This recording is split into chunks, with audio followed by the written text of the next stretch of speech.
ইষ্টপ্রাণ দাদা ও মায়েদের প্রত্যেককে জানাই আমার আনন্দিত জয়গুরু। আশা করি আপনারা ঠাকুরের দয়ায় বেশ ভালো আছেন।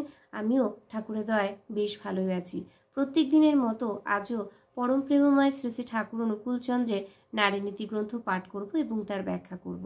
আপনারা ঠাকুরের ভিডিওগুলো শুনছেন, সবার কাছে পৌঁছে দিচ্ছেন, সত্যি খুব ভালো লাগছে। আজও আপনাদের একই কথা বলবো, ভিডিওটা কেউ স্কিপ করবেন না। স্কিপ না করে অবশ্যই কিন্তু আমাকে জানাবেন আমি যে ঠাকুরের বাণী পাঠ করছি বা ব্যাখ্যা করছি তার সঠিক হচ্ছে কিনা। খুব ভালো লাগে আপনারা এই ভিডিও সবার কাছে পৌঁছে দেন, ঠাকুরের কথা পৌঁছে দেন আর আমার পাশে থাকেন এই ভেবে।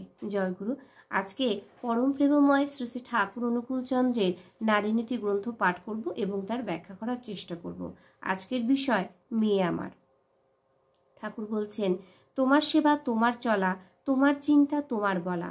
পুরুষ জনসাধারণের ভিতর যেন এমন একটা ভাবের সৃষ্টি করে যাতে তারা অবনত মস্তকে নতজানু হয়ে সসম্ভ্রমে ভক্তি গদগদ কণ্ঠে মা আমার, জননী আমার বলে মুগ্ধ হয়, বুদ্ধ হয়, তৃপ্ত হয়, কৃতার্থ হয়।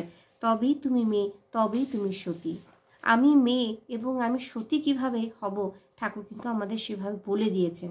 তা কি করে? তা বলছেন ঠাকুর, তোমার সেবা তোমার চলা। আমার সেবা, আমি কিভাবে সেবা দিতে পারি এবং আমার চলা, আমি কিভাবে চলতে পারি। তোমার চিন্তা, আমার চিন্তাধারা কীরকম হতে পারে। আমার বলা মানে আমার কথা বলা, আমার বাক্য পুরুষ জনসাধারণের ভিতর যেন এমন একটা ভাবের সৃষ্টি করে।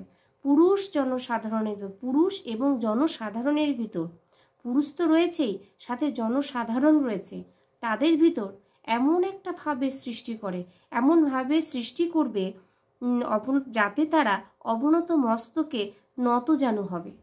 অবনত মস্তকে মানে মাথা নিচু হয়ে নতজানু হয়ে সসম্ভ্রমে মানে সম্ভ্রমের দ্বারা ভক্তি গদগদ কণ্ঠে মা আমার, জননী আমার বলে মুগ্ধ হয়, বুদ্ধ হয়, তৃপ্ত হয়, কৃতার্থ হয়। তবেই তুমি মেয়ে, তবেই তুমি সতী। তাই আমাদের চলা, আমাদের সেবা, আমাদের চিন্তা এবং আমাদের বলা এমনভাবে হওয়া উচিত যাতে পুরুষ এবং জনসাধারণের ভিতর এমন একটা ভাবের সৃষ্টি করবে যার ফলে তারা নতজানু হতে বাধ্য হবে এবং নতজানু হয়ে বাধ্য হয়ে তারা কি বলে রাখবে, মা আমার, জননী আমার বলবে এবং সেই বলার মধ্যে তারা মুগ্ধ অনুভব করবে, বুদ্ধ হবে, তৃপ্ত হবে এবং কৃতার্থ হবে। তবেই কিন্তু আমি মেয়ে, মানে তবেই তুমি মেয়ে, তবেই তুমি সতী। তখনই তুমি কিন্তু একজন মেয়ে এবং তবেই কিন্তু সতী হওয়ার সার্থকতা। ঠাকুর খুব ভালো করে বুঝিয়ে দিয়েছেন, কিন্তু আমরা কিন্তু বাস্তব জীবনের সঙ্গে কখনোই সেই জিনিস করেই উঠতে পারি না। যতই আমরা বলি, যতই আমরা করি, তা কিন্তু আমরা কখনোই করে উঠতে পারি না। তো অবশ্যই সেই জিনিসটা আমরা চেষ্টা করব যাতে আমরা করে উঠতে পারি। জয়গুরু। প্রত্যেককে ভিডিও ভালো লাগলে অবশ্যই পাশে থাকবেন। দেখা হচ্ছে পরবর্তী ভিডিওতে। জয়গুরু।